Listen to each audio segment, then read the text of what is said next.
Here comes Man in Black, Galaxy Defenders. Comment je déchire. Messieurs, bonjour, préparez votre cravate, votre costume et vos meilleurs gadgets pour contenir la faune extraterrestre sur Terre. Avec Men in Black International. International. Bon, moi, comme j'ai rien de tout ça dans ma garde-robe, j'ai juste les Ray-Ban. Donc on va prendre les Ray-Ban. Yeah. Cette classe.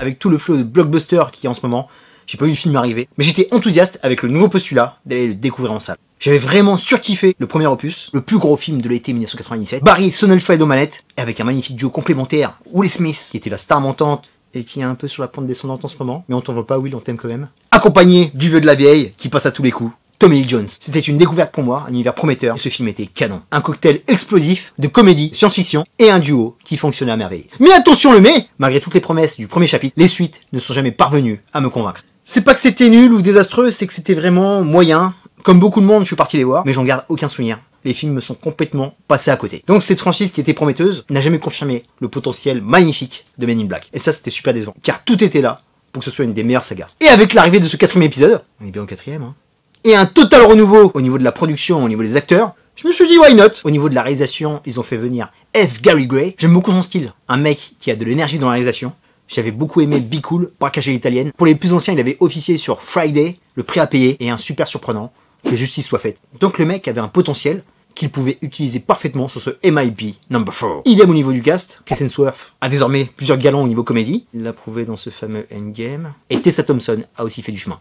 Accompagné par les anciens, que sont Liam Neeson et Emma Thompson, tout était là pour nous donner un feu d'artifice, tant attendu, sur ce nouvel épisode. Et bah mon pote, Yves Bourrico, la balle au centre, c'est la même chose, voire pire, de ce qui se passait avec Will Smith et Tommy Lee Jones. Abusé. Encore une fois, le film n'est pas raté, n'est pas nul, on passe un moment sympa, mais c'est un moment qui est tout à fait oubliable. Le film, même s'il nous parle de lointaine galaxie, n'atteint jamais les étoiles, ne traverse jamais le ciel, et ça c'est une tristesse affligeante. Encore un blockbuster de plus, qui ne sert à rien dans mon planning cinéma. On va être cool quand même, commençons par une note positive. Tessa Thompson et Chris Hemsworth, ça fonctionne. Encore mieux que Thor Ragnarok de merde. Il y a une bonne alchimie entre les deux acteurs, ça le fait bien. Il y a tous les ingrédients qu'on aime sur un Men in Black. Les voitures ultra technologiques, les armes hyper stylées, les QG, ça fourmille dans tous les sens. Tout ce côté James Bond, Mission Impossible plus est vraiment bien rendu. On a de nouveaux enjeux, avec un Nemesis qui est hyper vénère, du moins sur le papier, car il avait vraiment du potentiel. Et de deux, on a la taupe, qui est parfait et qui nous donne un petit côté espionnage. Quelques belles scènes d'action, ça envoie. Les effets spéciaux qui nous sont proposés sont plutôt bien rendus.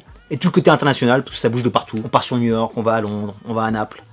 On passe par le désert marocain. Encore le Maroc, comme John Wick, décidément. Les Marocains en vont en poupe. Et c'était tout pour les notes positives. Par contre, nous allons passer sur les bémols, des bémols qui sont vraiment gras. Comme je te l'ai dit, il y a une réalisation qui est plutôt correcte. Mais là, le plastique est sans âme. On n'arrive pas à s'approprier les lieux. Ça va à toute vitesse. Le terrain est damé. Le background de la nouvelle agente, Tessa Thompson, ne fonctionne pas. Voilà, ça va à toute vitesse. Moi, je veux bien que c'est tous des génies. Ok, la meuf arrive à être recrutée de manière sympa, mais directement, je lui donne une mission pour sauver le monde. Son round d'observation. C'est ça le problème, vous allez trop vite, les gars. Pas de mission intermédiaire. La meuf est tout de suite opérationnelle et vénère pour affronter des martiens next level. Donc les gars, je suis pas content. Voilà, vous l'avez bien gâché. Chris Hemsworth fait bien le taf, mais son rôle est encore hyper cliché. Le beau gosse, tête brûlée, un peu neuneux, c'est bon, on l'a assez massacré comme ça sur Marvel. Exploitez-le autrement, c'est un acteur qui a du potentiel et vous le gâchez encore. Vous avez ramené deux acteurs excellents qui ont un CV long comme mes deux bras. Et moi ça m'a dérangé que ce soit Emma Thompson, Tessa Thompson, Emma Thompson, on n'arrête pas avec les Thompson, qui soit patronne du QG de New York. Ça sonne tellement british que j'aurais voulu l'avoir à Londres. Même si Liam Neeson qui est dans le coin, je veux bien, mais je sais pas, moi ça m'a un peu dérangé. Emma Thompson, je veux bien la voir dans tous les films. Non seulement on la voit 2 secondes, c'est pas la cheftaine de New York pour me ramener une américaine. Passons aux Nemesis, les Twins,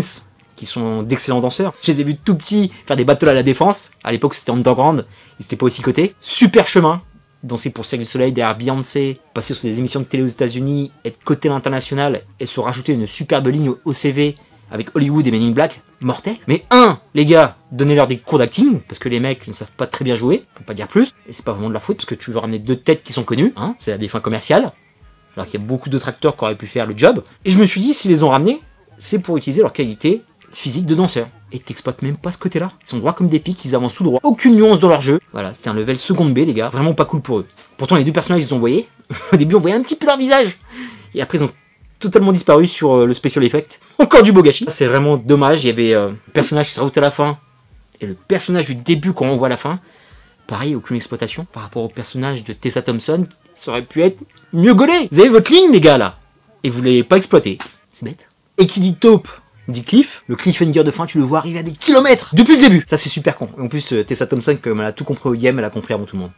Qu'est-ce que c'est nul. Vous pouvez pas essayer de nous surprendre un petit peu. Pareil au niveau des scènes d'action, il n'y en a aucune qui m'est restée. C'est Men in Black, il y a des super voitures, des super guns, des extraterrestres. Normalement il doit y avoir de l'action tombeau battant. En fait ça passe tellement vite. Vous cochez toutes les cases de manière disciplinée. On sent rien. Gary Gray il est venu, je sens pas du tout sa touch. Il avait fait des films un peu plus mineurs avec moins de budget.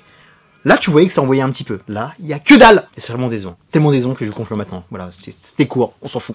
Pour conclure sur Men in Black International, le film de 1997 est tellement au-dessus. Ça fait déjà 22 ans.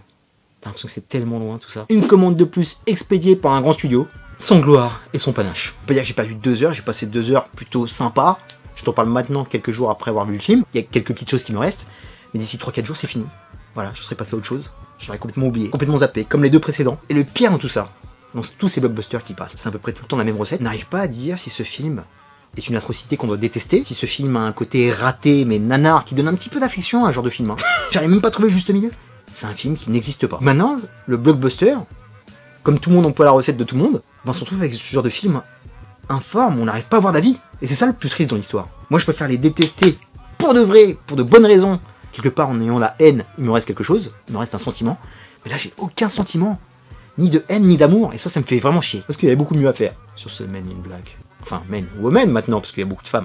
Mais bon, n'allons pas faire une polémique de genre, comme il y a sur les réseaux sociaux. C'est Men in Black, et ça restera Men in Black. Terminus pour ce tout petit MIB International. Je vous dis à très bientôt pour de prochaines vidéos, d'ici là, porte-toi bien. Merci pour tes partages, tes likes, tes commentaires et ta fidélité. Plein de gros bisous. Peace and love. Sorry.